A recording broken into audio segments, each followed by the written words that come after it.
the tea doesn't come, they say shh. So even me, when I say Shiva, the word doesn't really come out, it's just shh. So I thought it's okay, what does it matter? Then immediately some people got very… this thing, Sadhguru, you are saying Shiva and shit are same? Highest and the lowest? I said, see, this high and low is all your business. But as far as your mind is concerned, in case your vocabulary is stored in an alphabetical order, Shiva and shit are close together. You cannot store Shiva here and shit here. You don't have such a capability. I don't know how it is stored in your mind. Suppose it's alphabetical, they are right next to each other, so you can't separate them. So the question is not about what is good, what is bad, what is right, what is wrong. The question is, will it work everywhere? If you keep shitting all over the place, is it going to work for you? That's a question. So it's all right among young people, you're saying shit everywhere, but now it's come to in United States, it's come. Even the top administrators are uttering these words just like that. In the international community, when they utter such words, it's finished in many ways, okay? Not because of anything else, simply because people are… if you watch some of these American movies and stuff and stand-up comedians, they are making the whole sentence with one word. Yes? Whole sentence is just one word repeated in many different ways and they're elogizing that. I'm saying to develop or to evolve a complex language, it took such a long time, it's taken thousands of years for human mind. One of the most complicated things that we have come up with as a civilizations in the world is language. Language is not a small thing. That way in India, we have 1300 languages. How much genius must have been there that right here you speaking Marathi, somebody speaking Telugu, somebody speaking Kannada, somebody speaking Konkani, and for thousands of years, though you lived side by side, you maintained your literature, they maintained theirs, like this they managed. This takes a certain level of genius to develop the language. Now, a language which had hundreds and thousands of words, you want to reduce everything to one word and you think it's a forward step, I'm sorry. Sadhguru, how do you suggest that we appropriately question authority without being disrespectful towards them? Because from our very childhood, we've been taught to obey our elders because they know better and they are right. But they're only humans and it's possible that they are wrong or they make an error in judgment. So, do you think… So, I'm not talking just in context of parents, it could be political leaders, scientists, experts. Me also. Spiritual leaders as well.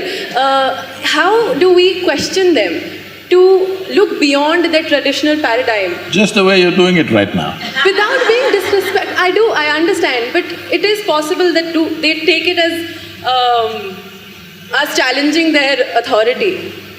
So, see, respect, you use the word respect. Respect is not something that you ever demand in your life. Please don't ever do such a vulgarity that you demand respect. You can only earn it, you cannot demand it. The moment you demand it, it becomes vulgar. Yes or no? So you stand one step higher than somebody and you demand respect. Or the only stupid thing that you did is you came here a few years earlier than someone else and you demand that I'm senior. It must be happening in the college also. 1 year senior I am, you better respect me. Just 1 year ahead I joined the college and now I'm senior, okay? So, this is an unfortunate reality that's well established in the world, that in the name of religion, in the name of authority, in the name of parenthood, in many different ways, we have been trying to establish authority is the truth. No, authority is not the truth. Truth is the only authority. This is why, youth and truth.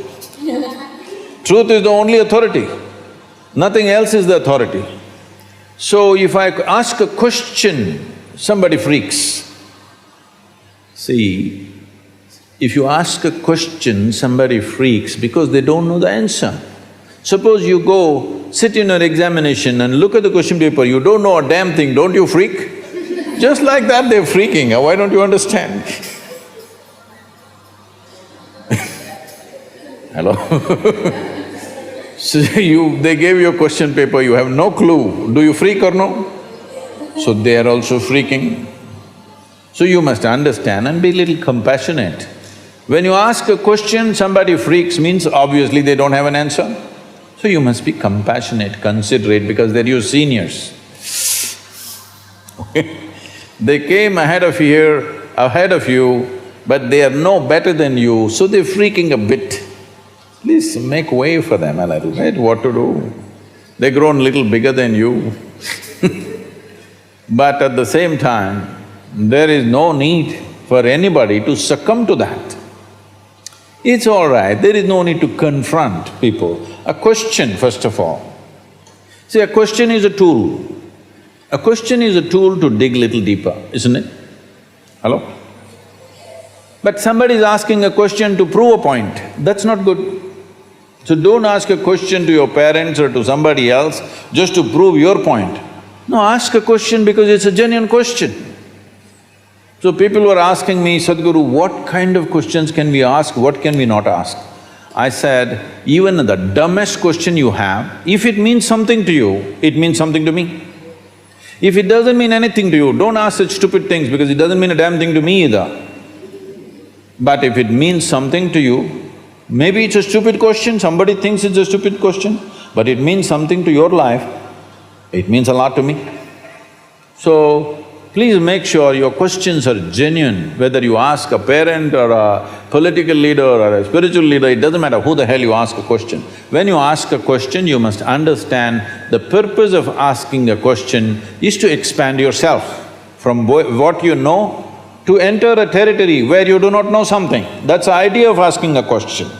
But you ask a question to prove them stupid, then maybe they're getting mad. So you are entering their territory now. But you have to make sure in your life, because your life is not just about your life. How you conduct your life will determine the nature of this world, isn't it so? When you have such a responsibility, you have to ensure that truth is the only authority. Authority is not the truth.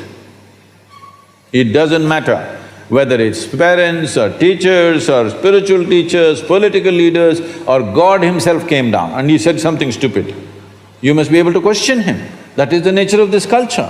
See, even when those entities which we considered divine came, in India all we did is ask questions, endless questions.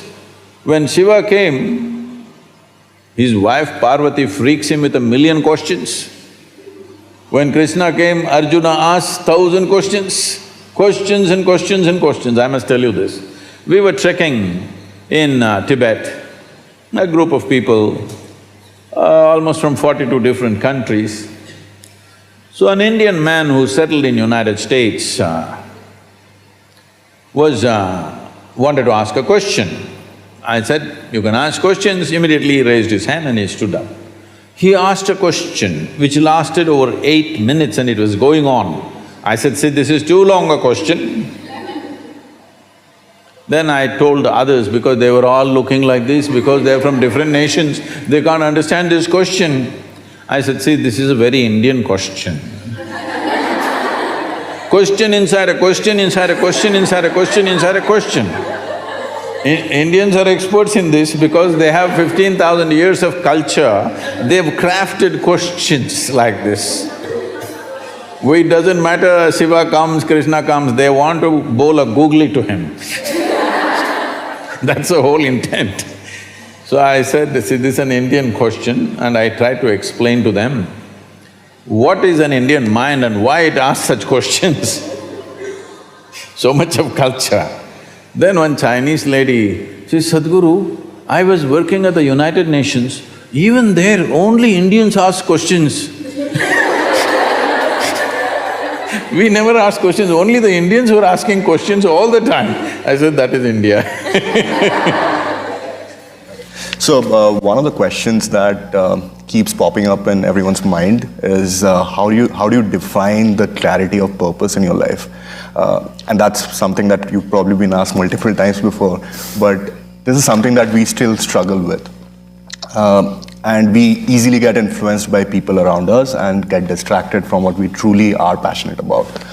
How do you recommend today's youth to be focusing on building true passion and also developing a clarity of purpose in life?